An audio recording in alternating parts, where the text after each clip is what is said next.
सहना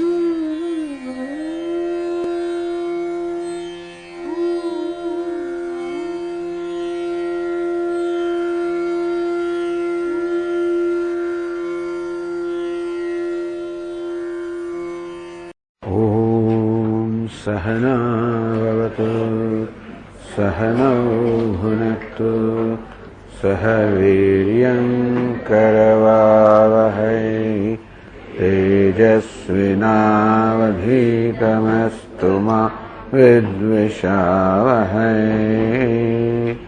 ॐ शान्ति शान्ति शान्तिः। ॐ पूर्णमदः पूर्णमिदं पूर्णात् पूर्णमुदच्यते पूर्णस्य पूर्णमादाय पूर्णमेवावशिष्यते।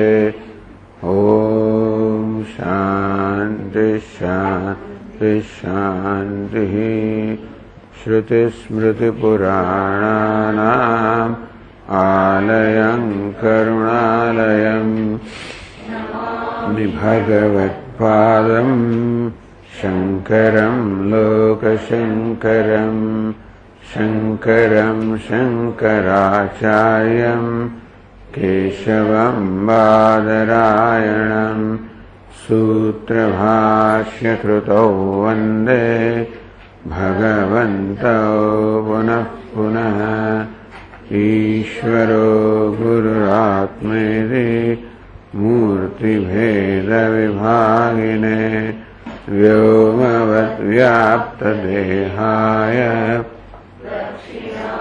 मूर्तये नमः।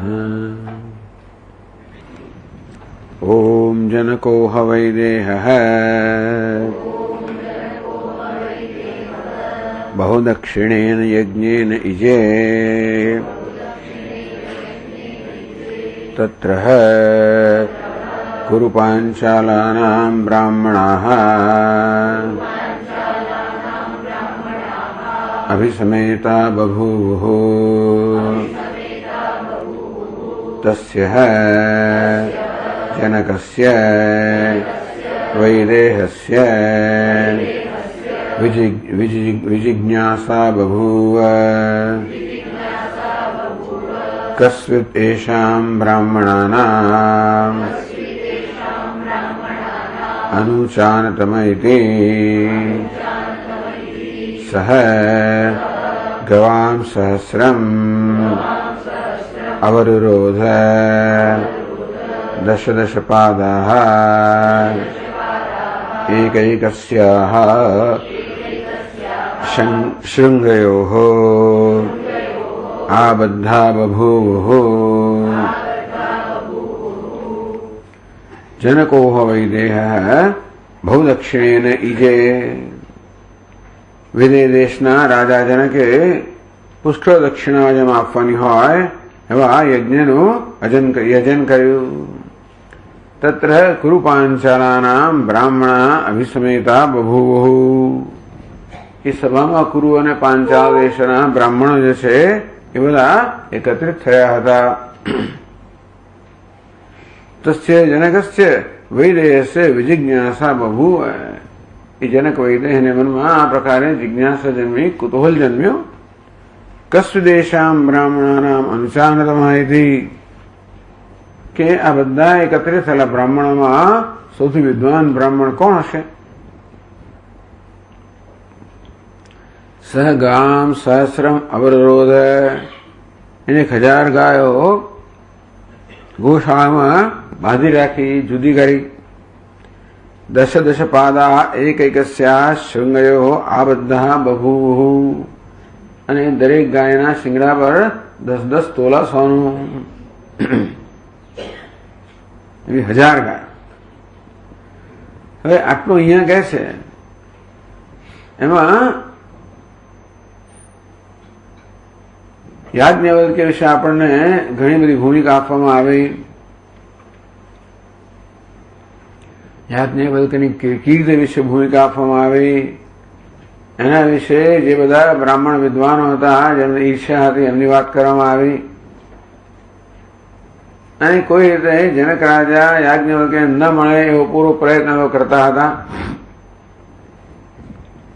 જનક રાજા પણ એમનો દિલ દુભાવ નતો માંગતો, કારણ કે ધાર્મિક હતો. એમનો દિલ દુભાવે અગર કે ઉપાય કરવો જેથી પોતે યાજ્ઞવલ્ક્યના દર્શન કરી શકે, મળી શકે, સત્સંગ કરી શકે એવો ઉપાય કર્યો. તો જનક રાજાએ પોતાના માણસોને ચારે બાજુ મોકલ્યા. રાજા બુદ્ધિમાન તેષામ મતમ વિજ્ઞાય ધાર્મિક હે. રાજા પણ ધાર્મિક છે. એ બધા એમની આસપાસના પેલા જે પુરોહિતો છે એનો મત જાણે છે. આપતામ સ્તૈવણિકાન સર્વાન બ્રાહ્મણાન અયને અદિશત. ઉપાય કર્યો અને 3 વર્ણના બધા લોકોને મોકલ્યા આજુબાજુ પેલા બ્રાહ્મણોને નિમંત્રણ આપવા માટે. તે વૃત્યાસ તથા ચક્રુ દેશાન ગત્વા દેશાન અનેકશઃ. એના સેવકોએ પણ અનેક બધા પ્રદેશોમાં જઈને રાજાએ કહ્યું તે પ્રમાણે જ કર્યું. સમાનેન સશિષ્યામ સ્થાન વિપ્રાન વેદાર્થ કોવિદાન. અને વેદાર્થમાં કોવિદ વિદ્વાન એવા બધા બ્રાહ્મણોને શિષ્યો સહિત એ લોકોએ નિમંત્રણ આપ્યું, બોલાવી લાવ્યા. યાજ્ઞવલ્ક્યેન સહિતાન કુરુ પાંચાલનાનપી. યાજ્ઞવલ્ક્યની કીર્તિ તો ચારે બાજુ ફેલાયેલી હતી, મારે એમને પણ બોલાવવામાં આવ્યા અને કુરુ પાંચાલના બધા બ્રાહ્મણોને બોલાવવામાં આવ્યા. વેદધ્વનિર મહાન આસીત તસ્ય રાજ્ઞો નિવેશને. રાજાના ઘરની અંદર મહેલમાં મહાન વેદધ્વનિ ત્યાં આગળ પ્રસરી ગયો. ત્રૈવર્ણિક જનમગસ્ય કર્ણદાવાગ્નિહારક. જે લોકો વેદ ભણેલા છે એ લોકોના તો કર્ણની અંદર દાવાગ્નિને શાંત કરનાર આ વેદધ્વનિ ચારે બાજુએ ત્યાં આગળ ફેલાઈ ગયો. તો કોણ કોણ આવ્યું તેમાં? આશ્વલસ્તત્ર હોતા અગાત જનકસ્યાસ્ય ભૂભુજ. જનકના પ્રધાન પુરોહિત છે આશ્વલ, એ પણ ત્યાં આવ્યા. આર્તભાગસ તથા વિપ્રો જરત્કાર સુતો મહાન. જરત્કારનો પુત્ર આર્તભાગ પણ આવ્યો. ભુજ્યુ લાહ્યાયની તદ્વત ઉશસ્તો બ્રાહ્મણોત્તમ. લાહ્યાયની ભુજ્યુ ઉશસ્ત ચાક્રાયણ. કહોલોપી દ્વિજોત્તમ કૌશિકેય. કૌશિકે જે કહોલ છે પણ આવ્યો. સ્ત્રી ગાર્ગી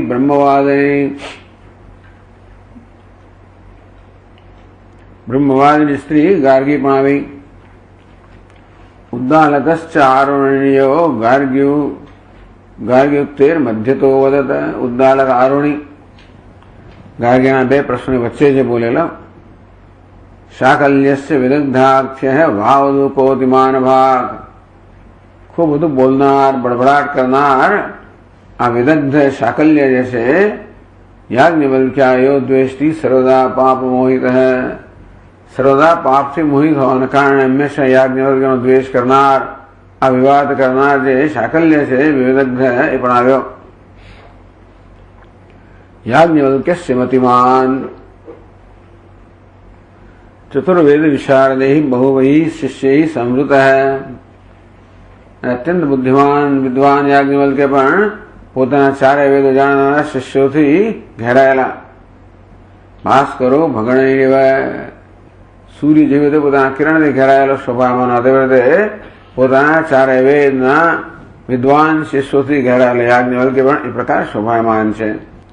આશ્વલાદ્યાસુને શિષ્યૈ સ્વૈ સ્વૈ સમાહૃતા. આશ્વલ વિદ્યાનો પણ પોતપોતાના શિષ્યો સાથે આવેલા હતા. અન્ય શિષ્ય સહિતા મિલિતા કોટિશઃ ભવન. બીજા બધા પણ શિષ્યો સહિત આવેલા બ્રાહ્મણો બધાને જો ભેગા કરો તો કરોડો થઈ ગયા ત્યાં આગળ. યાજ્ઞવલ્ક્યાગમોપાયમ કૃતવાન સ્તૈ અવેક્ષિત. આમ વિદ્વાનોની હાજરીમાં જ જનક રાજાએ યાજ્ઞવલ્ક્યને સત્સંગ કરવા માટેનો, દર્શન કરવા માટેનો ઉપાય કરી નાખ્યો. प्रसंगे कुत्रचित् विप्रान् इदमाह कृतांजलिः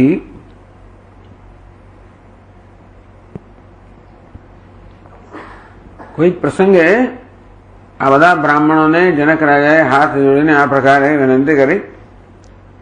पुरोहित मुखान सर्वान सभायाम संस्थितो नृपः બધા પુરોહિતો એકત્રિત થયેલા છે એ સભામાં રહેલા જે નૃપ બ્રાહ્મણ જે રાજા છે કૃતાંજલિ હાથ જોડીને આ પ્રકારે કહ્યું યષ્ટમિચ્છામ્યહમ વિપ્રાહ યજ્ઞૈસ્તૈર્ભૂર દક્ષિણૈ એ વિપ્રો એમાં ખૂબ દક્ષિણા આપવામાં આવે એવું યજ્ઞ કરવા માંગુ છું। अनुजानंद माम सर्वे घोषयिष्याम्यहम दिशः तो जो आपने आज्ञा हो यज्ञ हूं करूं एवी तो हूँ 4 दिशा में एनी घोषणा कराऊं। तस्ततेषु वविष्टेषु ब्राह्मणेषु महात्मसु सर्वज्ञेषु बभूत्साभूत अनुचारणतमं प्रति अंते वखते तेषु उपविष्टेषु ये ब्राह्मणों बैठा हशे आ यज्ञ करवा माटे। ब्राह्मणेषु महात्मसु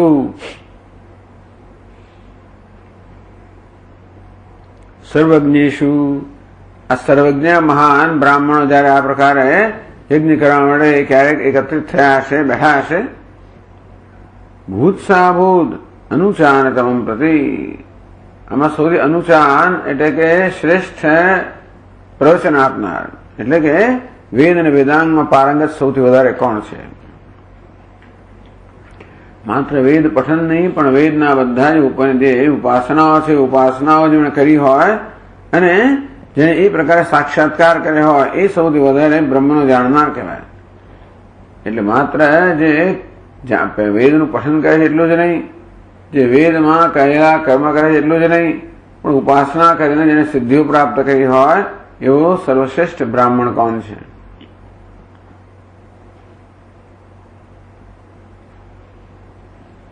सर्वे ते महात्मानः वेद वेदांग पारगाः महात्माओं से विशाल हृदयना से वेद ने वेदांग में पारंगत से सदाचारा सशिष्या से येषु कोऽभ्यधिको द्विजः બધા સદાચારી છે બધા શિષ્યો સહિત આવેલા છે એ બધામાં પણ સર્વશ્રેષ્ઠ કોણ છે એ જાણવાની જનક રાજાને જિજ્ઞાસા થઈ। એતत् કથમ વિજ્ઞેયમ પછી મનમાં વિચાર કરવા લાગ્યા જનક રાજા કે મારે આ જાણવું કેવી રીતે, આ બધામાં સર્વશ્રેષ્ઠ કોણ છે એ કેવી રીતે જાણવું।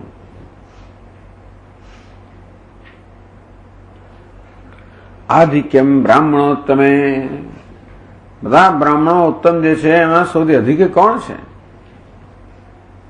કસ્મૈચિત ચેદહમ પ્રષ્ટા સદ્બ્રુયા સ્વમનોગતમ પછી જુદા જુદા વિકલ્પોનો વિચાર કરવા લાગ્યા કે ધારો કે અહીં એકત્રિત થયેલામાં કોઈકને પૂછ્યું કે તમારી દ્રષ્ટિએ સૌથી શ્રેષ્ઠ બ્રાહ્મણ કોણ છે તો બ્રુયાત સ્વમનોગત તો પોતે જ જાણતો એ જ કે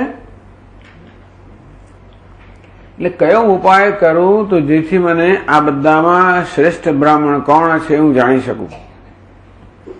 એક ઉપાય એ છે કે ત્યાં એકત્રિત થયેલા કોઈ વિદ્વાનોમાં કોઈને પૂછે કે બધામાં શ્રેષ્ઠ કોણ છે તો એ વિદ્વાન તો પોતાના મનમાં જે હોય એ આપે। હવે દરેક જણ કઈ રાગ અને દ્વેષથી જ નિર્ણય કરતું હોય છે।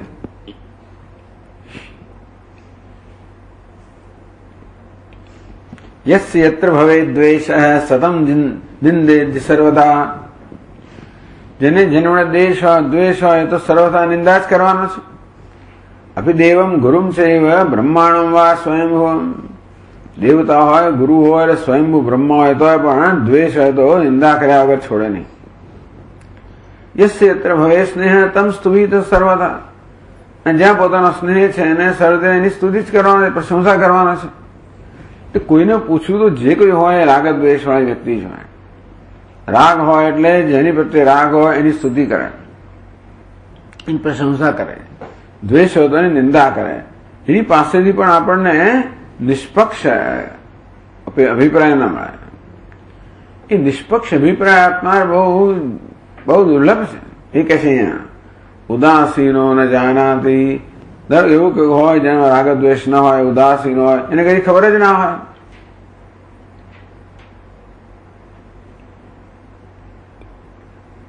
ગુણાન દોષાંશ કસ્યચિત તદ્વક્તૃત સ્વયં જ્ઞાતે નિર્ણયો મેં ભવિષ્યતિ.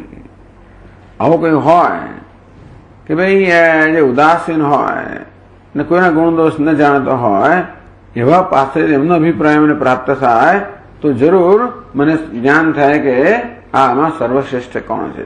પણ એ તો કઈ જાણતો નથી.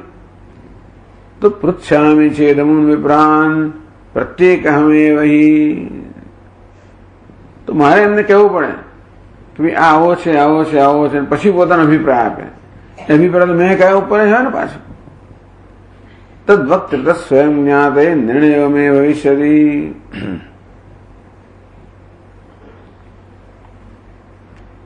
હા, એટલે હવે 172 પાના પર આગળ કહે છે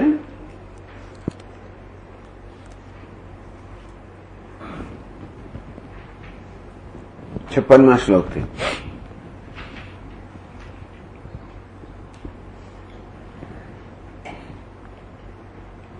પૃચ્છામિ ચેદમુન વિપ્રાન પ્રત્યેકહમેવ હિ તથાપિ નિર્ણયો ન સ્યાત્ સ્વસ્ય કો ન્યૂનતાં વદેત.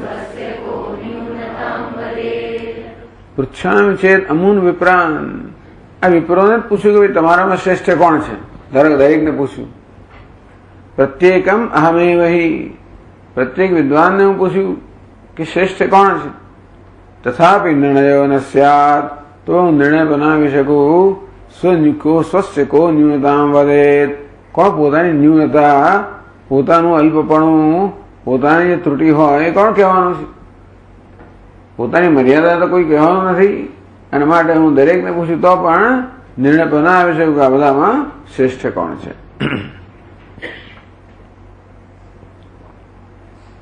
આગળ કહે છે. હા, તો શું કહો 57માં શ્લોક 56માં શ્લોક. પ્રત્યેકમ પ્રશ્ન પક્ષમ દૂષયતિ. દરેકને પ્રશ્ન પૂછવામાં તો એને દોષ કાઢો. પૃચ્છામિ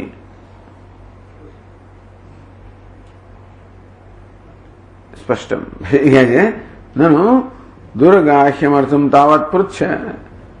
તો જાણે કે ધારે કે બે વિચાર આવ્યો કે લા હું જ એક પ્રશ્ન એવા કરું જે કોઈને ન આવડે એવા હોય એવા પ્રશ્નો કરીએ આપણે. નનુ દુર્ગાહ્યમ અર્થમ તાવત પૃચ્છ. દુર્ગાહ્યમ જે અવગાહ કરવો જાણવું અત્યંત કઠિન હોય એવું પ્રશ્ન પૂછ્યો. તત્ર ચ યહ સમ્યક્તરમ વદિષ્યતિ તમ અધિકતરમ જાની. એ પ્રશ્નો જે શ્રેષ્ઠ ઉત્તર આપે એ બીજા બધા કદાચ ચડિયા એ પ્રકાર જાણી લે. એથી વિકલ્પમ અનિષ્ટ પ્રસક્ત્યા દૂષયતિ. એમાં અનિષ્ટ પ્રસંગ રહેલો છે, અનિષ્ટ થવાની સંભાવના રહેલી છે, પણ એ વિકલ્પને પણ દૂષિત કરે છે. પછીના શ્લોકમાં કહે છે અથૈતિ અથ નાનાવિધૈશ્ચોદ્યૈઃ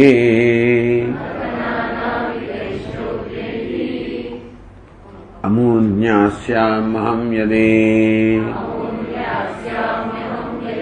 તથાપિ કુપિતા દદ્યુઃ શાપં મે બ્રાહ્મણોત્તમાઃ.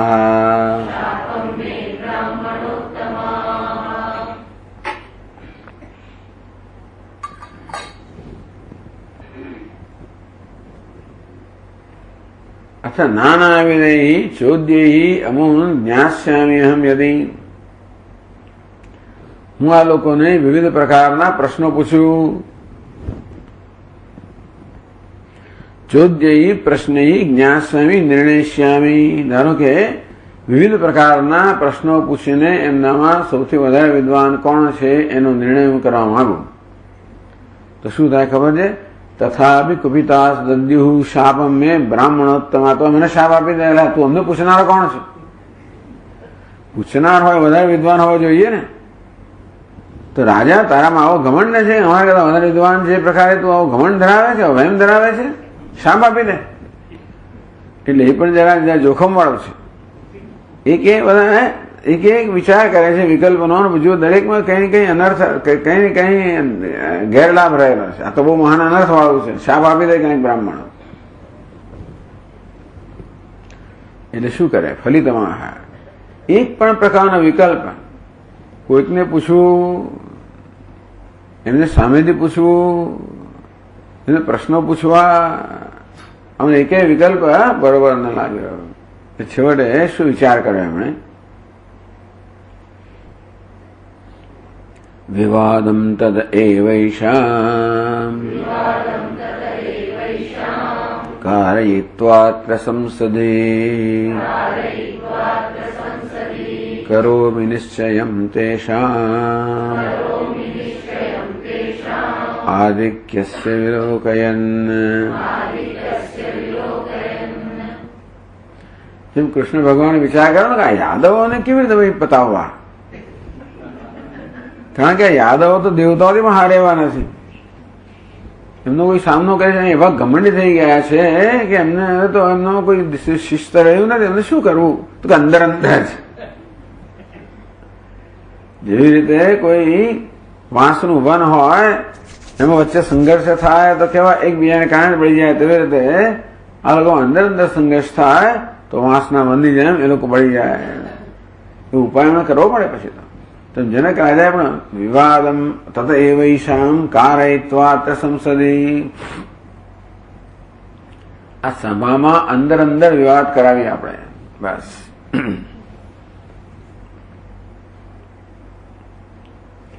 તત ઉપાયાંતરસ્ય સંભવાદ, જો કોઈ ઉપાય ન રહ્યો હોવાને કારણે એશામ બ્રાહ્મણાનામ પરસ્પરમ વિવાદમેવ કારયિત્વા, આ બ્રાહ્મણો પરસ્પર વિવાદ કરાવીએ. એક પાદમાં કહે છે વિદુષામ વિપ્રાણામ વિવાદ પ્રિયત્વાત. આ વિદ્વાન જે હોય ને બધા, એ લોકો વિદ્વાન બ્રાહ્મણો વિવાદમાં બહુ શોખીન હોય, શાસ્ત્રાર્થ કરવા બહુ ગમે, અને પોતાને સાબિત કરો બહુ ગમે એમને. એટલે એને વાંધો નથી, એમાં કોઈ શાપ ના આપે, ખુશ થશે બધા. એ કહે છે કે મોદે નહીં તત્ર પ્રવર્તેરન. જો વિવાદ કરવાનું કહીશ તો એ લોકો પ્રેમથી અને આનંદથી એમાં પ્રવૃત્ત થશે. તત્ર છે જય પરાજયો પ્રત્યક્ષી ભાવેન અનુચારતમસ્ય સંભવી નિર્ણય. બસ પછી મારે તો જોવાનું જ છે. તત્ર છે જય પરાજયો પ્રત્યક્ષી ભાવેન, એ કોણ એ વિવાદમાં જીતે ને કોણ હારે પ્રત્યક્ષ થઈ જશે, સ્પષ્ટ થઈ જશે. તસી તસ્ય નિર્ણય સંભવી, એના માટે એમનો શ્રેષ્ઠ કોણ છે એનો નિર્ણય સંભવ થશે. આ ઉપાય કરવા જાય.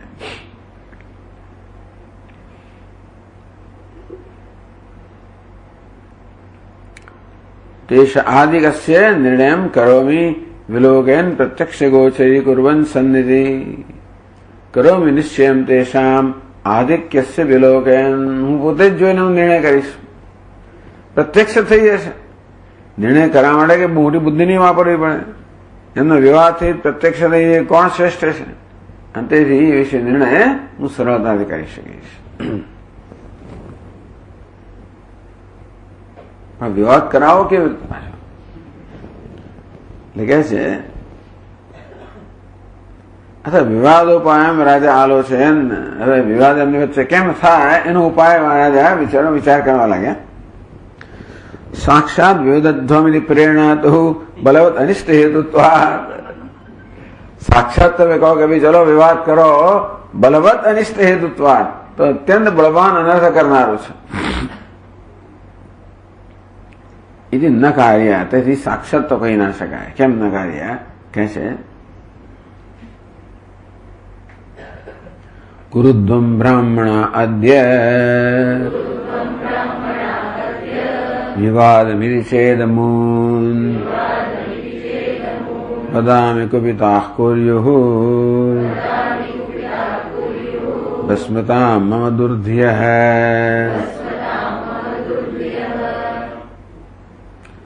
બ્રાહ્મણ અદ્ય વિવાદમ કુરુદ્વમ ઇતિ ચેદમૂન વદામિ. આ લોકોને કહો કે હે બ્રાહ્મણો, તમે વિવાદ કરો એમ જો કહું, કુપિતા તમારા પર ગુસ્સે થઈ જાય. એટલે તું અમને કહેનારો કોણ? ટૂંકમાં ગુસ્સે થઈ જાય. ભસ્મતામ મમ દુર્દય કુર્યુઃ, અને મારી દુર્મતે જો હું મને ભસ્મીભૂત કરી નાખે આ બ્રાહ્મણ તો. એટલે સીધે સીધું કહેવાય નહીં કે તમે લોકો વિવાદ કરો.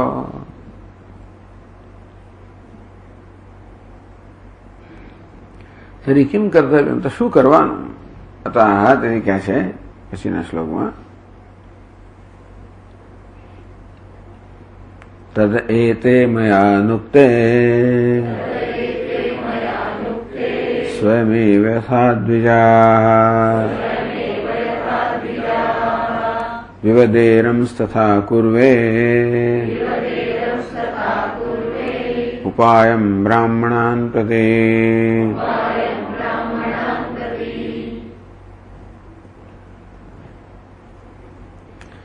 તથા એતે બ્રાહ્મણા અનુક્તે કુરુદ્વૈત વાક્યસ્ય ઇતિ અનુષંગઃ.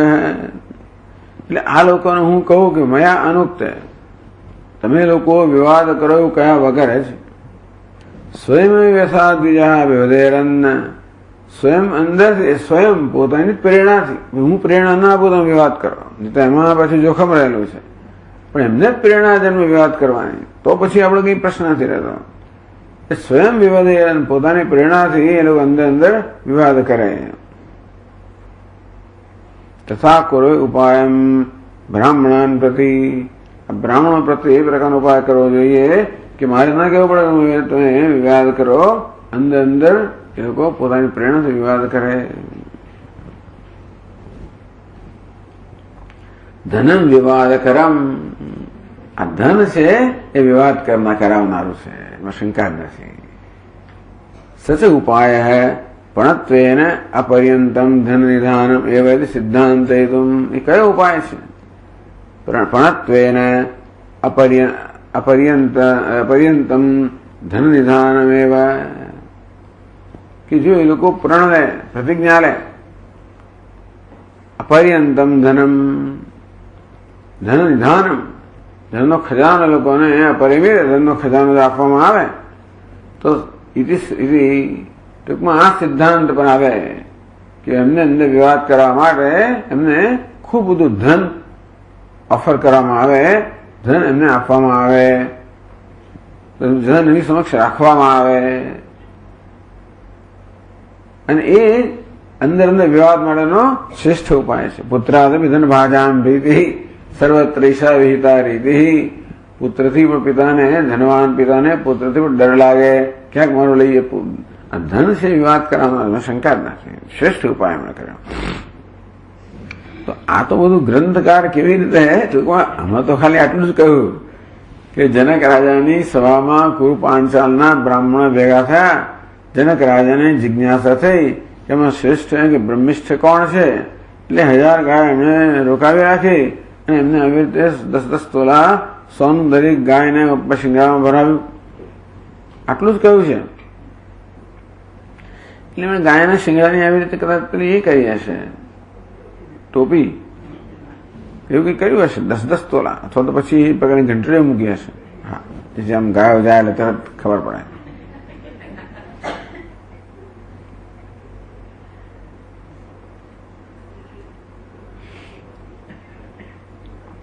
સચુપાય પણત્વેન અપર્યંતમ ધન નિધાનમ એવ સિદ્ધાંતેતુમ.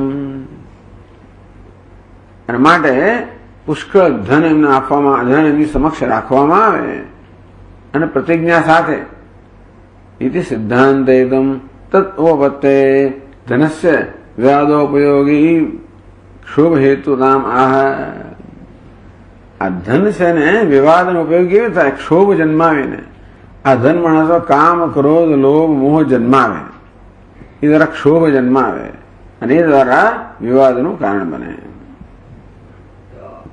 હવે જો ધન અહીંયા બહુ સુંદર ચર્ચા કરે છે ગ્રંથકાર. એક વિષય લે ને પછી એની વિશે સરસ ચર્ચા કરે.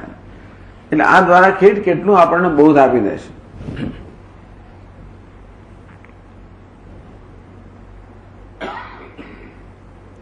વિષયો બહુલઃ કસ્ય ચેતઃ સંક્ષોભદો નહીં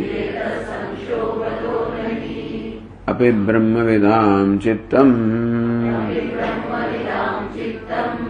शोभयेत् किं कुटुम्बिना।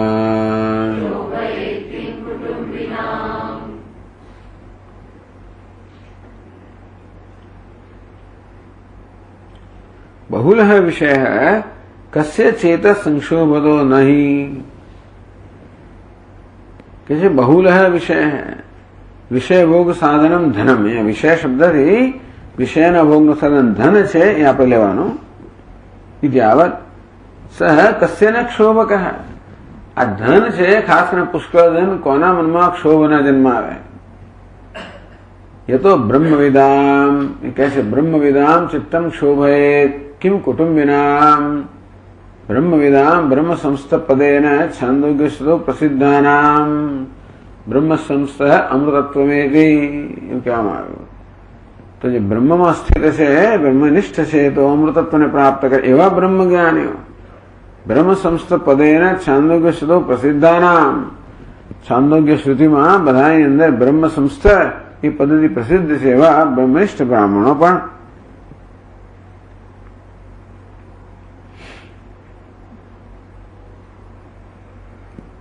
પ્રસિદ્ધાનામ યતિનાભિ ચિત્ત શોભકઃ।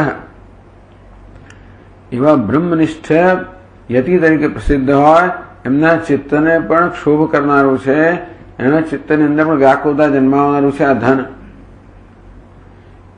તો પછી किम कुटुंबिनाम कैमूति के न्याय। किमूत कैमूति એટલે કિમૂત પરથી કૈમૂતિકા આવ્યો। કિમૂત તો પછી જાણો એમને શામ બીજા માટે તો કહેવાનું શું હતું। જ્યારે બ્રહ્મનિષ્ઠ છે એને ચિત્તમાં ક્ષોભ કરે તો પછી બીજા બધા કુટુંબી વાળા ગૃહસ્થ હોય એને ચિત્તમાં ક્ષોભ જન્માવે કહેવાનું શું હતું।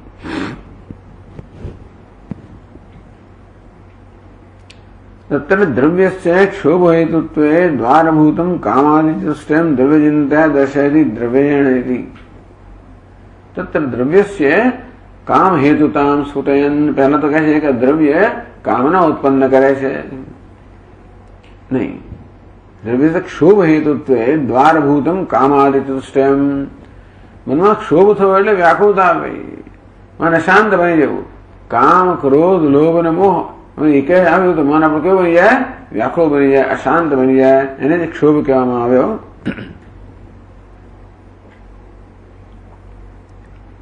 તો ક્ષોભ હેતુત્વે દ્વારભૂતમ। આ ક્ષોભનું કરણાનું કારણ જે છે કામાદિ ચતુષ્ટયમ, કામ ક્રોધ લોભ મોહ।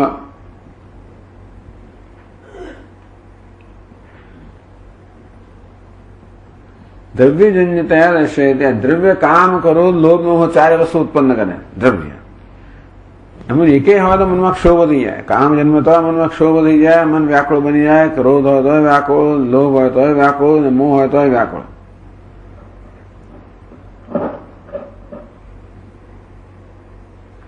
એટલે બીજા શ્લોકમાં દ્રવ્યેણ ઇતિ। દ્રવ્યેણ જાયતે કામઃ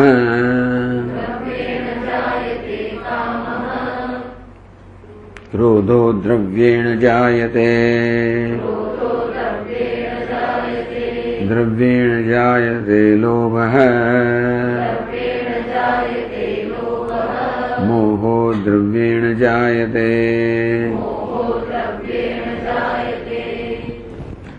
द्रव्येण जायते कामः। द्रव्यथी काम છે ઉત્તેજિત થાય। क्रोधो द्रव्येण जायते। काम जन्मे એટલે क्रोध जन्मानो પછી દ્રવ્યથી ક્રોધ જન્મે છે।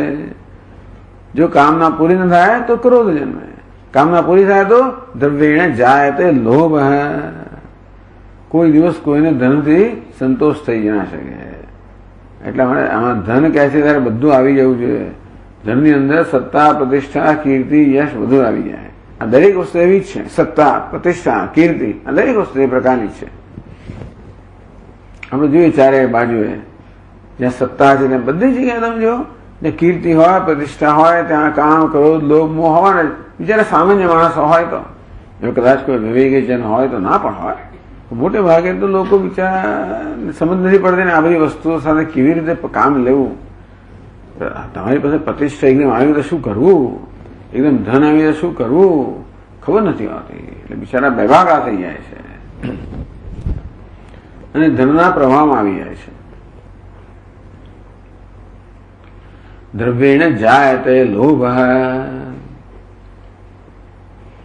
જો આપણી ઈચ્છા પૂરી થઈ તો લોભ જન્મે. દ્રવ્યેણ મોહો દ્રવ્યેણ જાયતે, કામ ક્રોધ ને લોભ ત્રણે વસ્તુ મનમાં મોહ જન્માવે, અવિવેક જન્માવે.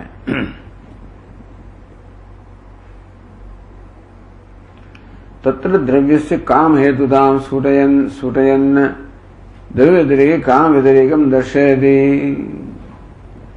દ્રવ્ય કેવી રીતે કામના જન્માવે છે એ વ્યતિરેકથી બતાવે છે કે આ દ્રવ્યની તો કામના નથી.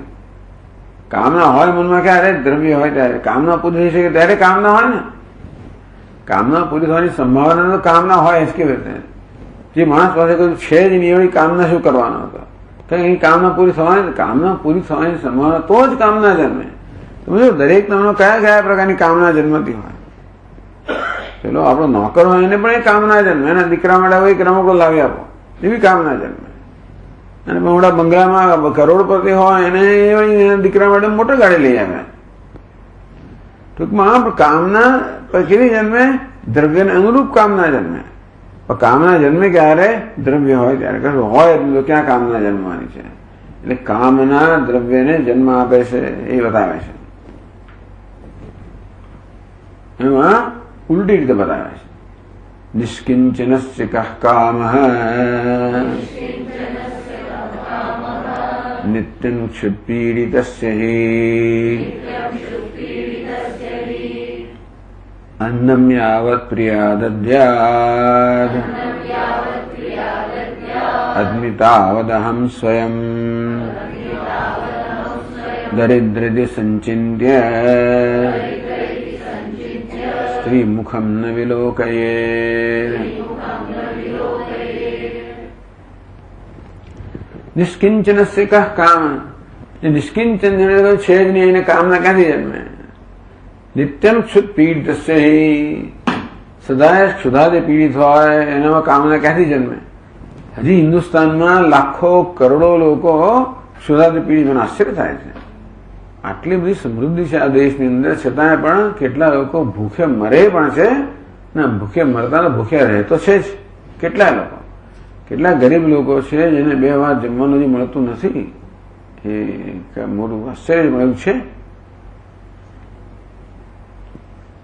તો જ્યારે ક્ષુધાથી, ટૂંકમાં ક્ષુધા તૃષાથી પીડિત હોય અને વળી કામના, કામ એટલે સ્ત્રી વિષયનો કામ કે સ્ત્રીને પુરુષ વિષયનો કામ. કોઈ જન્મવાનો કોઈ ત્યાં પ્રસંગ જ નથી જન્મતો.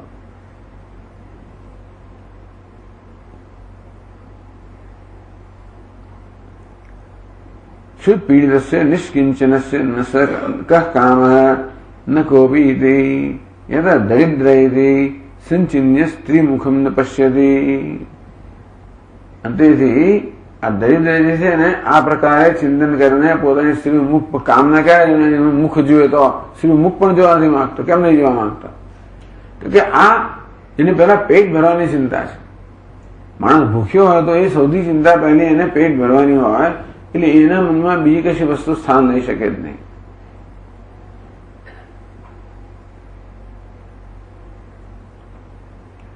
ઇતિ સંચિંત્ય સ્ત્રી મુખમ ન પશ્યતિ. આ પ્રકારે ચિંતન કરીને સ્ત્રીનું મુખ જોતો નથી.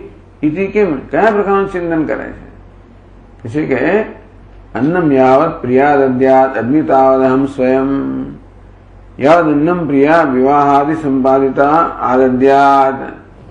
વિવાહાદિ સંપાદિત થયેલી પોતાની પત્ની છે એ જયારે અન્ન લઈ આવશે, ભોજનાર્થમ ગૃહણીયાત, પોતાની પત્ની જે કઈ અન્નને મળે એ ભોજન માટે લઈ આવશે. તાવદહમ એવો આદમી બધું હું જ ખાઈ જઈશ, ફિર નહીં આપો. સુધારી પીડિત છે, એની પત્ની અન્ન લાવે છે એ પણ પૂરતું હશે જ નહીં. એટલે જો કેવો માણસ વિચાર કરે છે, એ બધું અન્ન હું જ ખાઈ જઈશ, એને આપવાની પણ તસદી નહીં લાવો. કહે છે પ્રિયા પ્રિયા અન્નમ કોતો દાસ્યામી. મને એની પત્ની જે અન્ન લાવે એક માણસ વડે પૂરતું ના હોય તો હું એને કેવી રીતે આપવાનો હતો? દરિદ્ર સંચિન્ય સ્ત્રી મુખમ ન વિલોકે. જેની તરફ જોવું તો એને કે મારા પ્રત્યેથી અપેક્ષા જન્મે ને, જોવું જ નહીં ને. હા, એટલે દરિદ્ર એ સંચિંત્ય આ પ્રકારે ચિંતન કરીને શ્રી મુખમ ન વિલોકાય, શ્રીના મોહ સામે પણ જોતો નથી.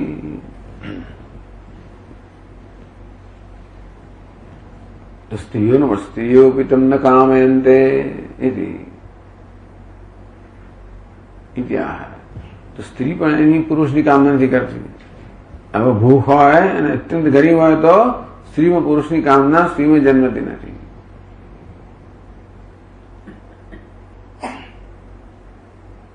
દરિદ્રમ પુરુષમ દરિદ્રમ પુરુષમ દૃષ્ટ્વા નાર્યઃ કામાતુરા અપે સ્પષ્ટમ નેચ્છન્તિ કુણપમ યદ્વત ક્રૂમ વિદૂષિતમ.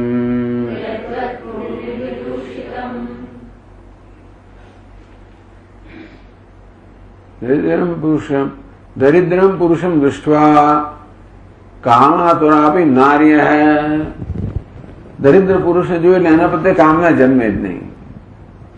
સ્પષ્ટમ નેચ્છન્તિ, એને સ્પર્શ કરવા પણ નથી માંગતી આ સ્ત્રી. એટલે એ કામાતું હોય તોય પણ પોતાની કામના પૂરી કરતી નથી, કારણ કે આ દરિદ્રને જોઈને સ્પર્શવા પણ નથી માંગતી. કુણપમ યદ્દત કૃમિ વિદૂષિતમ, કૃમિથી વિદૂષિત થયેલું કુણપ એટલે શબ હોય એને કોણ સ્પર્શવા માંગે? જેવી રીતે કામાતુર નારી પણ આ અત્યંત જે દરિદ્ર છે એને સ્પર્શવા માંગતી નથી.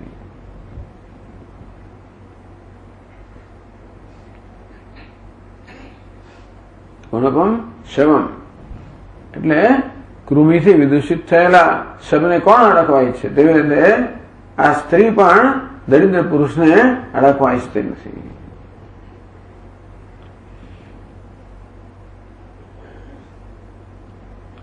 દરિદ્ર સ્ત્રીના વૈરાગ્યમ કૈમુત્ય સ્પષ્ટ. આ દરિદ્ર પુરુષ માટે સ્ત્રીને કેવો વૈરાગ્ય હોય છે એ કૈમુત્ય કે ન્યાય છે અહીંયા બતાવે છે, સ્પષ્ટ કરે છે. બ્રાહ્મણાદિભ્યો વિવાહેભ્યઃ પ્રાપ્તા નારી પતિવ્રતા ભર્તુર્દરિદ્રસ્ય મૃતિમ વાંછતિ ક્ષુદયાર્દિતા. બ્રાહ્મણેભ્ય વિવાહેભ્ય, બ્રાહ્મ વિવાહ આહૂય દીયતે શક્ત્યલંકૃતા ઇતિ. બ્રાહ્મ વિવાહે આહૂય દીયતે શક્ત્યલંકૃતા ઇત્યાદિના બ્રાહ્મણ વિવાહ. યાજ્ઞવલ્ક્ય સ્તુતિમાં ભિન્ન ભિન્ન પ્રકારના વિવાહની ચર્ચા કરવામાં આવી છે. યાજ્ઞવલ્ક્ય સ્તુતિ બહુ સરસ છે, મોટી છે એકદમ, પણ યાજ્ઞવલ્ક્યાદિ સ્મૃતિષુ પ્રસિદ્ધા.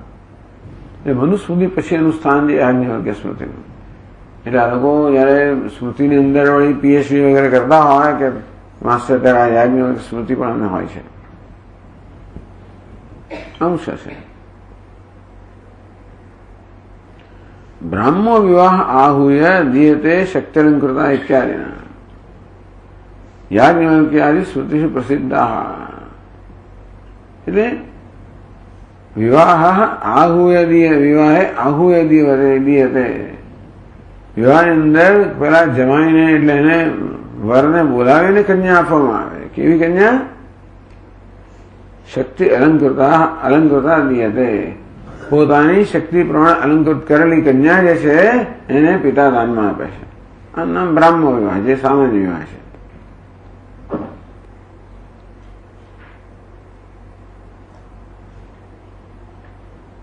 ઇત્યાદિના બ્રાહ્માદિ વિવાહ યાજ્ઞવલ્ક્યાદિ સ્મૃતિષુ પ્રસિદ્ધા. તેભ્ય હેતુભ્ય પ્રાપ્તાભિ પતિવ્રતાભિ બ્રાહ્માદિભ્યો વિવાહેભ્ય પ્રાપ્તા. નારી એવી નારી હોય જે સ્વયં પતિવ્રતા હોય.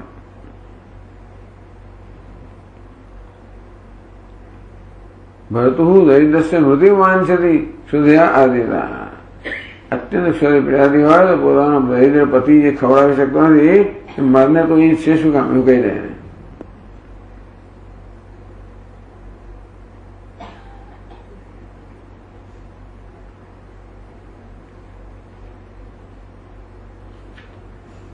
પછીના શ્લોકમાં કહે છે દારિદ્ર્યમંજનમ પ્રોક્તમ નરાણામ ધર્મદર્શને દરિદ્રઃ કાસુચિત કામમ ન કુર્યાજ્જનીષ્વિવ વિહાયાયમ કિંચિમે अन्नमेकं विहायायम् किंचिन्नेच्छति कर्हिचित्.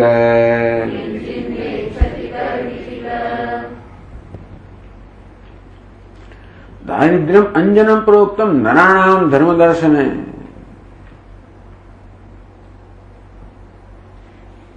पहली पाद में कहे छे या तो बुभुक्षितस्य आशंकया पापाचार प्रवृत्ति नीति प्रसिद्धा स अधार्मिक परायति कृत्वा अयम ग्रंथ है. आम तो बुभुक्षित होय भूख्यो होय बिचारो એ ઘણી વાર ચોરી કરે બધું કરે પાપાચાર વૃત્તિ એ નીતિ પ્રસિદ્ધ કે ભૂખ્યો માણસ હોય તો છેવટે એ પાપનું આચરણ કરવાનું છે. આ શ્લોક છે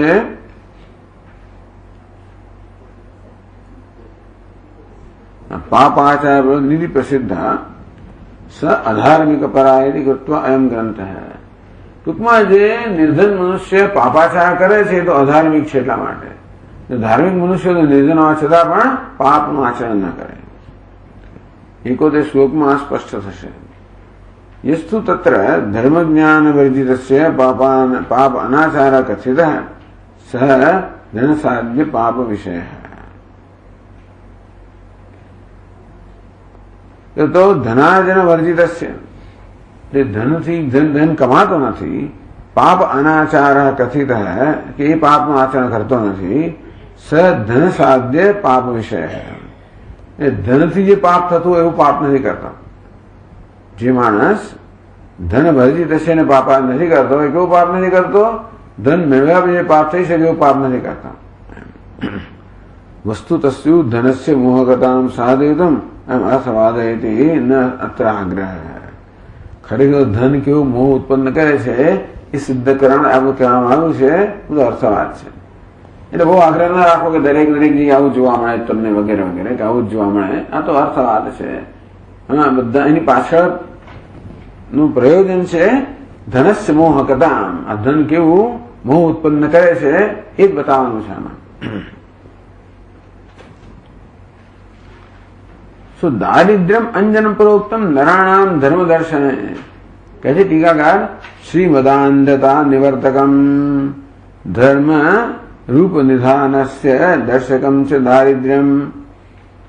આ દરિદ્રતાને પણ લાભ છે. શું લાભ છે? શ્રીમદ આંધતા નિવર્તકમ. શ્રીમદ અંધતા શ્રીમાંથી મદ આવે ને એમાં જે અંધકાર આવી જાય શ્રીમદ લક્ષ્મીનો સત્તાનો પ્રતિષ્ઠાનો મદ આવી જતો માણસ એમાં અંધ બની જાય. એટલે કે વિવેક ના કરી શકે જીવનમાં જે કરવાનું ના કરે ન કરવાનું એ કરે. એટલે તેવા શ્રીમદ અંધતા નિવર્તકમ ધર્મરૂપ નિધાનસ્ય દર્શકમ. આમ શ્રીમદ લક્ષ્મીના મદને કારણે જ અંધકાર આવી ગયો હોય અંધકાર દૂર કરવાનો અંજન સમાન છે. અને ધર્મરૂપ નિધાનસ્ય દર્શકમ ધર્મરૂપ જે ખજાનો છે દેખાડનાર કોણ છે? આ દારિદ્ર્ય. દરિદ્રતાનો પણ લાભ છે કે દરિદ્રતા હોય એટલે માણસ પાપ ના કરે. અને તે વખતે એ પોતે બતાવશે દરિદ્રને કયા પ્રકારના વિચારો આવે છે. પણ એ જાણે છે કે આ પાપ મેં કર્યું પહેલા એનું આ પરિણામ મારે ભોગવવું પડે છે પણ ફરી પાપ ના કરો એવું તો એ જાણે છે. દારિદ્ર્યમ સિદ્ધાંજનમ કેવું છે? સિદ્ધાંજન છે. દારિદ્ર્યમ અંજનમ પરોક્તમ નરાણામ ધર્મ દર્શને સિદ્ધાંજન એટલે જે અંજન આંજવાથી એ કહેલો અર્થ સિદ્ધ થાય જ એનું સિદ્ધાંજન. અંજનમ કહ્યું અને ટીકાકારે સિદ્ધાંજનમ કહ્યું. યતો જનનીવત વસ્તુવિદ વૈ નારીષુ કામનામ ન કરોતિ અન્ન માત્રમ વિચ્છતિ ચૈતિ. યત જનનીવત કાસ્વ નારીષુ એટલે કહે છે દરિદ્ર કાસ્વિત કામ ન કુર્યા જનનીશ્વ. જેમ પોતાની માતા માટે ક્યારેય કામના ન જન્મ તેવી રીતે આ દરિદ્ર છે કોઈના પ્રત્યે એના કામના જન્મતી જ નથી. અન્ન એકમ વ્યા એક જ કામના છે અન્નની. એમ કિંચન ને ઈચ્છતી કહી છે ક્યારે પણ આમ વ્યક્તિ કશું જ ઈચ્છતો નથી.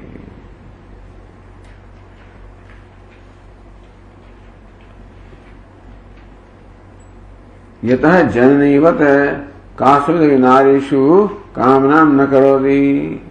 જેમ પોતાની જનનીમાં કામના ન જન્મ કોઈ પણ નારીમાં જન્મતી નથી. અન્ન માત્ર ઈચ્છતી એક જ એના મગજમાં એક જ વસ્તુ છે અન્ન જોઈએ. મને ભૂખ્યા માણસ બીજું કોઈ દેખાય જ નહીં. એટલે ભૂખ વસ્તુ બહુ એટલા માટે તો બ્રાહ્મણ ભૂખ્યો જો ઘરમાં હોય તો તમારું ઘર પર બાળી નાખે બધું બાળી નાખે તમારું. કારણ કે એનો ભૂખ્યો બ્રાહ્મણનો શાપ લાગે ને તો બધું તમારું બળી જાય. એટલે નચિકેત આવ્યો ત્યારે એમના પત્નીએ કહ્યું કે ભાઈ જલ્દી જલ્દી એને શાંતિ કરો. પેલા એને જળ આપો અને શાંત કરો. અગ્નિ જેમ શાંત કરી કે જળથી શાંત થઈ આ અગ્નિને પહેલા શાંત કરો જળથી અને પછી તમે એની સ્વાગત કરો જરા પૂજા અર્ચના કરો જેથી પ્રસન્ન થાય. નહીં તો બધું બાળી નાખશે આપણું.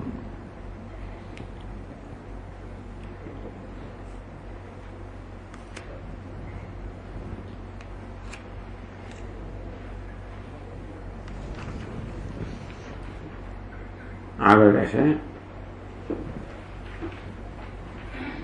વિવેકીવ દરિદ્રોયમ કોપમ ન કુરુતે ક્વચિત રાજાધિભયતો નિત્યમ ધર્મરાજ ભયાત તથા. આગળ કામ તો કામના જન્મતે હવે ક્રોધ પણ જન્મતો નથી. દરિદ્રે કોપ અભાવ સ્ફુટયતિ પંચમી શ્લોકે.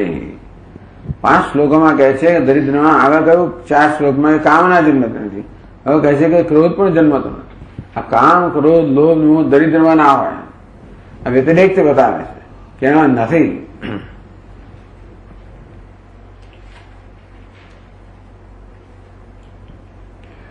વિવેકી દરિદ્રો એમ ક્રોધ ન કૃતે ક્વચિત. જેમ કોઈ વિવેકી માણસ ક્રોધ ન કરે તો આ મનુષ્યમાં ક્રોધ કરતો નથી. વિવેક માણસ કેમ ક્રોધ ના કરે? વિવેક કોને કહેવાય? જે સમગ્રતયા દર્શન કરી શકે. ક્રોધ ક્યારે જન્મે? વ્યક્તિનું એક પાછું આપણે જોઈએ જે આપણને કોઈ અહિત કરનારો હોય. કોઈ વ્યક્તિ આપણે કંઈ કર્યું હોય, આપણું અહિત કર્યું હોય, આપણું નુકસાન કર્યું હોય, ગમે તે કર્યું હોય, એમાં ક્રોધ મનનું કારણ હોય.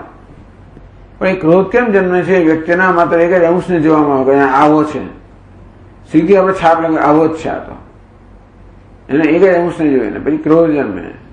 પછી વિવેકી છે સમગ્ર દયા જોઈએ. એને આમ છે પેલું પણ કર્યું છે, પેલું પણ છે ને આ પણ કર્યું છે. અને તેથી બંને વસ્તુનું આ પ્રકારે આલોચન કરે ને નક્કી કરે કે આ માણસ ખરેખર પ્રશંસા યોગ્ય છે કે પ્રણામ યોગ્ય છે કે નહીં. મોટાભાગના લોકોનો વિવેક ના હોય. વિવેકી દરિદ્રોયમ કોપમ ન કૃતે ક્વચિત રાજાદિ ભયતો નિત્યમ ધર્મરાજ ભયાત તથા.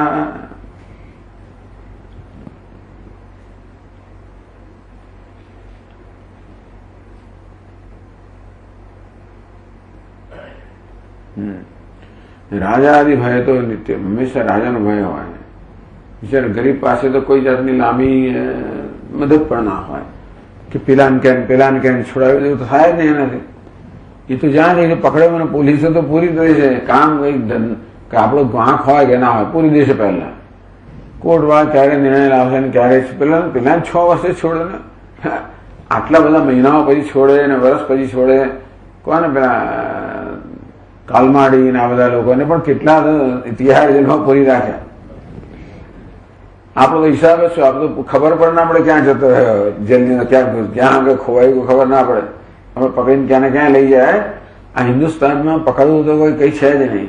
હું ફરિયાદ કરું કોઈ સામે તરત પેલા પકડી લે, પેલા મારી ફરિયાદ પણ એમાં એમાં કઈ વજૂદ છે કે નહીં, પેલા પકડી જ લે.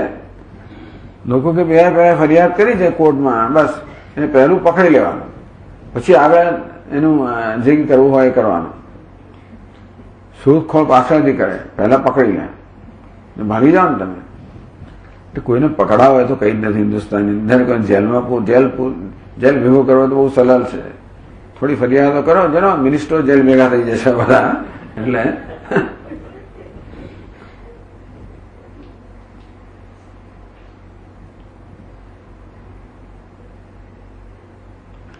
ધર્મના ભયા તથા, અને પેલા દરિદ્રને બધાનો ભય હોય.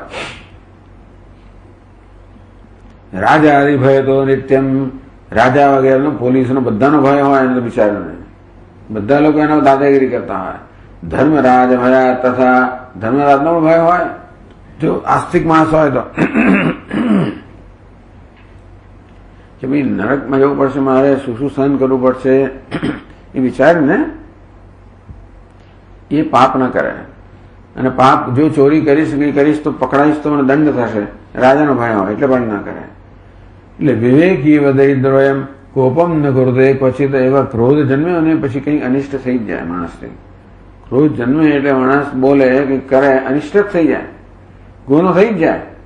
અને તો જો રાજાને જાણ થઈ તો આપણે તો શું કરશે, સજા કરશે. અને ધર્મરાજ તો બધું સાક્ષી છે, માટે આ દરિદ્ર મનુષ્ય છે એ કોપ નથી કરતો, ક્રોધ નથી કરતો. તો શું વિચારે, આ પ્રકારે વિચારે છે. પુરા કૃતાનામ પાપાનામ ફલમેતત્ સમાપ્તવાન દારિદ્ર્યમ નામ કિમ નામ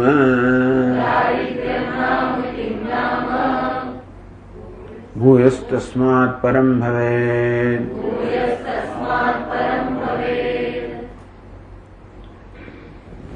એ માણસ શું વિચારે, પુરા કૃતાનામ પાપાનામ ફલમેતત્ સમાપ્તવાન દારિદ્ર્યમ નામ. જો આ દારિદ્ર્ય મારામાં છે એ પણ પહેલા કરેલા પાપનું પરિણામ છે. એવું વિચારે દરિદ્ર પાપમ ન કરુતે, એ માને તેથી ફરી આવવામાં ના જોઈએ. હવે દરિદ્રતા એટલે શું છે તો કે પાપનું પરિણામ છે, એ મારે ભોગવવું પડે છે. એ માટે ફરી હું આ દરિદ્ર બનવા માંગતો નથી, મારે ફરી પાપ ના કરો એ વિચારને, એવો વિચાર દરિદ્ર પાપમ ન કરુતે, આ પ્રકાર વિચારને દરિદ્ર પાપ નથી કરતો. એવા કથમ કેવું વિચારે છે. અહમ પુરા કૃતાનામ પાપાનામ ફલમ દારિદ્ર્યમ સમાપ્તવાન પ્રાપ્તોસ્મી. કે પહેલા કરેલા પાપના પરિણામ તો દરિદ્રતા મળી છે, એ તો હું ભોગવી જ રહ્યો છું. તતઃ દારિદ્ર્યાત પરમ અધિકમ ભૂય પુનઃ કિમ પાપ ફલમ છે. આથી વધારે શું, પહેલા કરેલા પાપને કારણે દરિદ્રતા ભોગવી જ રહ્યો છું. એ દરિદ્રતાથી વધીને શું દુઃખ હોય છે કે દુનિયાની અંદર. કિમ નામ ભૂયસ તસ્માત પરમ ભવે. એને કદાચ ચડિયાતું વધારે કઈ વસ્તુ હોય શકે, ના હોય શકે. માટે પાપથી તો આ બધું પ્રાપ્ત થયેલું. જે વિચાર કરનાર આ પ્રકારે વિચારે.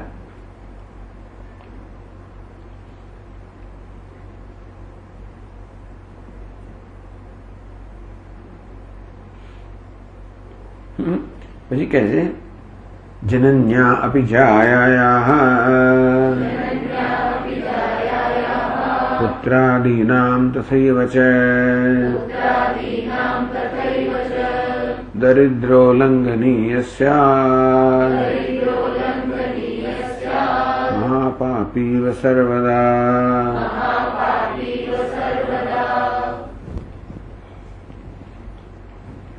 જનન્યા આપી માતા વડે પણ, જાયા પત્ની વડે પણ, પુત્રાદીનામ પુત્ર તથૈવ દરિદ્ર લંઘનીય સ્યાત્. બિચારો દરિદ્ર છે, લંઘનીય, એને બધા લાંગી જાય, એને કૂદી જાય, ટૂંકમાં એની કોઈ ગણતરીમાં લે જ નહીં. માં એ પદને ગણતરીમાં ના લે, પત્ની પણ ના, પુત્રે કોઈ લે જ નહીં. પેલું કે ઘણી વાર કે બધા લોકો મારી વિરુદ્ધ થઈ ગયા સ્વામીજી. ઘરની અંદર એવું ચાલતું હોય છે, ઘરમાં જ પક્ષાપક્ષી થાય. અને પેલા કે પેલા જો 3 મળી ગયા છે ને મારી વિરુદ્ધ છે, ને પેલા કે પેલા 2 મળી ગયા છે ને મારી વિરુદ્ધમાં છે. આવું થતું હોય છે બધું ઘરની અંદર. એટલે યત જનન્યાદિના દરિદ્ર અનાદરણીય સ્યાત. જનની માટે, જાયા માટે, પુત્ર વગેરે માટે પણ આ દરિદ્ર કેવો છે? લંઘનીય સ્યાત, અનાદરણીય સ્યાત. એ બધાના અનાદરનો વિષય બને છે. કે જે કેવો મહાપાપી સર્વદા. મહાપાપી જે હોય એટલે જ કે પાપનું પરિણામ છે. જે પ્રકારનું વર્તન મહાપાપી સમક્ષ કરવામાં આવે એવું જ વર્તન દરિદ્ર સમક્ષ કરવામાં આવે છે. પણ દરિદ્રતા પણ મહાપાપનું પરિણામ જણાય છે.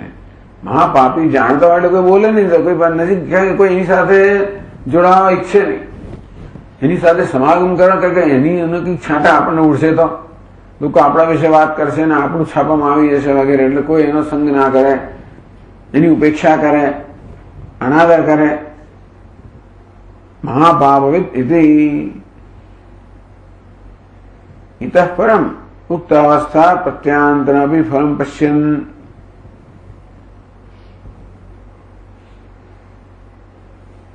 હા, એ પછીનો શ્લોક પણ આવે છે, એ પણ વાંચી રહીએ. ઇતઃ પરમ દરિદ્રત્વ હેતુભૂતમ હિ પાતકમ પશ્યન ફલમ કથમ કુર્યામ સર્પસ્યેવાત્ર લંઘનમ વિચારેયં દરિદ્રોયમ કુરુતે પાતકમ નહીં.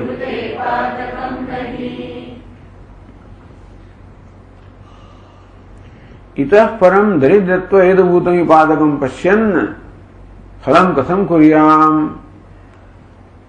એ કહે છે યત જનન્યાદિનાપી દરિદ્ર અનાદરણીય સ્યાત મહાપાપવિતિ ઇતઃ પરમ ઉક્ત અવસ્થા પ્રાપ્યંતિ ફલમ પશ્યન. આ પ્રકારનું પોતાની અવસ્થાના પ્રાપ્તનું ફળ જુએ છે. અહમ દરિદ્રત્વ હેતુભૂતમ પાપમ કથમ કુર્યામ. જાણે છે કે પહેલાના પાપને પરિણામ મળ્યું છે, ફરી પાપ કરીશ તો હવે એવું છે ને કે પેલો ગરીબ નસીબ ગરીબ એ જલ્દી પકડાઈ જાય, એનો ગલ્લો તરત ખસેડી નાખે, એની દુકાન તરત ખસેડી નાખે. એવું છે બધું. એની ઝૂંપડી પહેલી પૂરમાં તણાઈ જાય. તો કે એ લોકો બિચારા વલ્નરેબલ હોય ને, એટલે કે એમને કોઈ રક્ષણ હોય જ નહીં. એટલે સૌથી પહેલો જો આક્રમણ થાય તો એમના પર થાય. સૌથી પહેલું નુકસાન એમને થવાનું છે. આટલા બધા માણસો મરી ગયા, પણ મોટા મરનારા કોણ છે? મોટા ગરીબ લોકો જ હોય.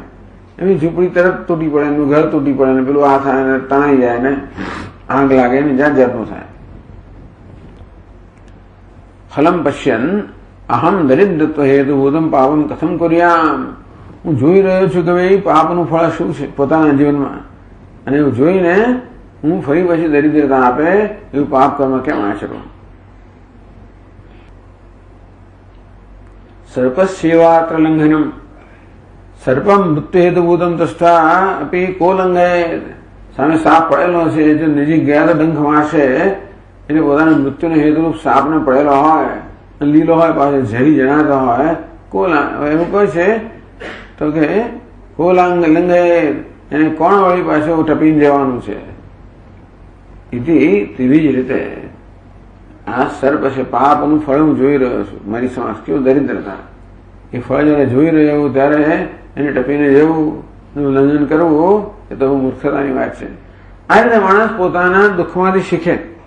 કોઈ કઈ શીખતા હશે, પણ દુઃખ પણ આ પ્રકારે શીખવા માટે આવતો હોય છે. એટલે માણસ જો વિવેક કરે તો દુઃખમાં પણ શીખી શકે. એટલે આપણા શાસ્ત્રનો થોડો પણ પરિચય હોય તો આ પ્રકારનો વિવેક મનમાં જન્મે. સર્વમ મૃત્યુ હેતુભૂતમ દૃષ્ટ્વાભી કો લંઘયેત ત્રયાણામ સંબંધ. ઉક્ત વિચારેણ મોહ અભાવો દર્શિત.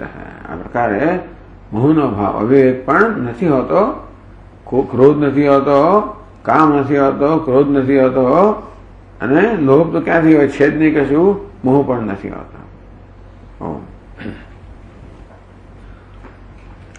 ઓમ पूर्णमदः पूर्णमिदं पूर्णात् पूर्णमुदच्यते पूर्णस्य पूर्णमादाय पूर्णमेवावशिष्यते।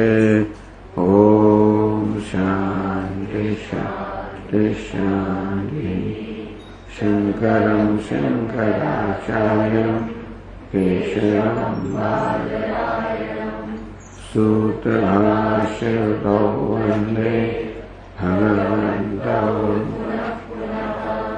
ईश्वरो गुरुरात्मेति मूर्तिव्यवहारिणे मवद्व्याप्तदेहाय दक्षिणामूर्तये नमः। ॐ शान्ति शान्ति शान्ति। हरि ओम्। श्रीगुरुभ्यो नमः। हरि ओम्।